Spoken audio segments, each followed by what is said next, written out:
Good morning, good afternoon, and good evening. Welcome back to Chapter 7, Photosynthesis. We just finished up talking about the electromagnetic spectrum.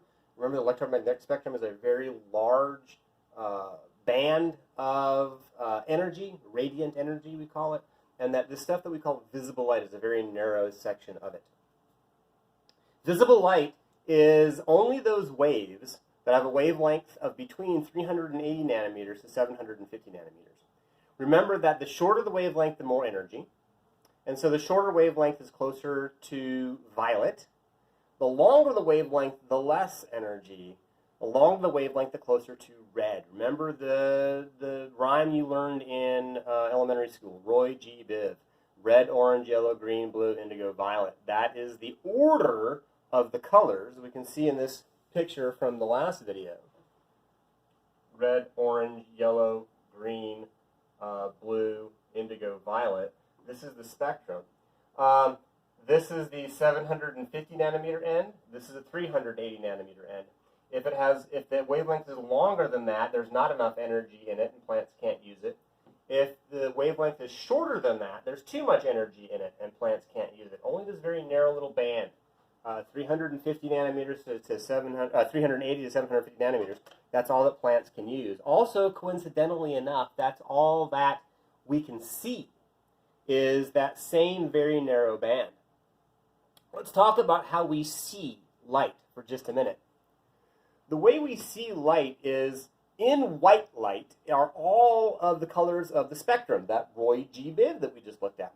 The reason why this pen cap looks red to you is because all of the colors in the white light shining on it are being absorbed with the exception of red. Red is being reflected back to you. Remember, your eyes are sensors. They have to pick up something that's coming to them. So basically, kind of imagine it's the red wavelengths that are touching your eyes, and that's why you see it as red. You can't feel it if it's not touching you. You can't experience it if it's not coming to you. So I couldn't see this red if red wasn't coming to me. The same reason why my shirt is green. All of the colors of the light are being absorbed. The blues, the yellows, the reds, they're all being absorbed by the fabric of my shirt, and only the green is being reflected back to you. This is how plants work. Plants we see as green because chlorophyll doesn't absorb green. It absorbs the reds and the oranges, and it absorbs the blues and the violets, but it does not absorb green. So the green is reflected back to us. What would happen? Let's do a thought experiment. What would happen if I put a plant in a closet and only shone a green light on it? How would that plant do? And the answer is that plant would not do very well at all. That plant would eventually starve. And the reason why it would starve is because the first part of photosynthesis is the harvesting energy from light. If I'm going to harvest energy, I have to be absorbing it. And what did we just say with green light? Plants can't use green light because they can't absorb it. It reflects the green light. So what would happen to that plant that was given only green light? It would eventually die. It wouldn't have any food because it couldn't make any food because it couldn't use any of the wavelengths that were being sent to it. There are two kinds of chlorophylls that plants use, chlorophyll A and B. Chlorophyll A is really good at absorbing red and blue violet. Chlorophyll A is really good at absorbing red and blue violet. Chlorophyll B is really good at absorbing red, orange, and blue. So they kind of just shift over. So here is red and blue violet. Here is red, orange, and blue. Chlorophyll A can absorb these wavelengths best. Chlorophyll B can absorb these wavelengths best.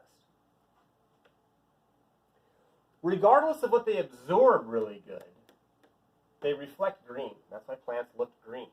This is a picture of Allodia in the lab that you did a couple weeks ago. We looked at Allodia cells. All of these green dots that we see in here, all of those green dots are chloroplasts. And the chloroplast is where that chlorophyll is held.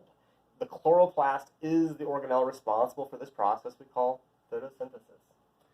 There are other pigments that plants use because these two colors, red and blue, there are a few other colors that plants could use because they're only going to reflect that green, but chlorophyll can't absorb them. So what some plants have is what we call these accessory pigments. As the light shines, all of these other colors are absorbed by the thylakoid membrane.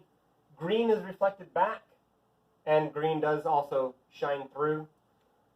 Chlorophyll is only good at absorbing red, red-orange, and blue, blue-violet. There are some other colors, like pure blue, like orange, like yellow, that chlorophyll is not good at absorbing. And so plants have these, some have these, what we call accessory pigments.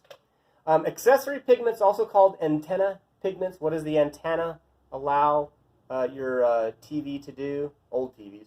It allowed you to pick up a signal that the TV couldn't do on its own. Remember old cell phones? Remember old cordless telephones? They had that antenna thingy on it to help it pick up a signal it wasn't good at picking up. Antenna pigments. They help to pick up energy from other colors that chlorophyll isn't good at picking up. So carotenoids, what's the root word there? Carrot. What does oid mean? Oid means kind of like. So carotenoids are kind of like carrots. What color are carrots? Carotenoids reflect red-orange, and they're good at absorbing blue-violet, going a little further towards that violet end where there's lots of energy. Xanthophylls are good at absorbing blue-green, getting close to that green, and they reflect brown. So when we talk about in fall how the leaves change colors, and most of the time the leaves just turn brown, well, that's because they're full of xanthophylls. That's all that's left behind, these antenna pigments. These pigments, again, not all plants have them, and plants that do have antenna pigments don't necessarily have all of them. So these are just all of the antenna pigments in all of the different plants. Red peppers, carrots, things like that will have lots of carotenoids. Xanthophylls are in dark-colored leaves. Anthocyanins absorb yellow-green, again, getting close to that green mark, but we're never going to get totally to green because plants can't use green.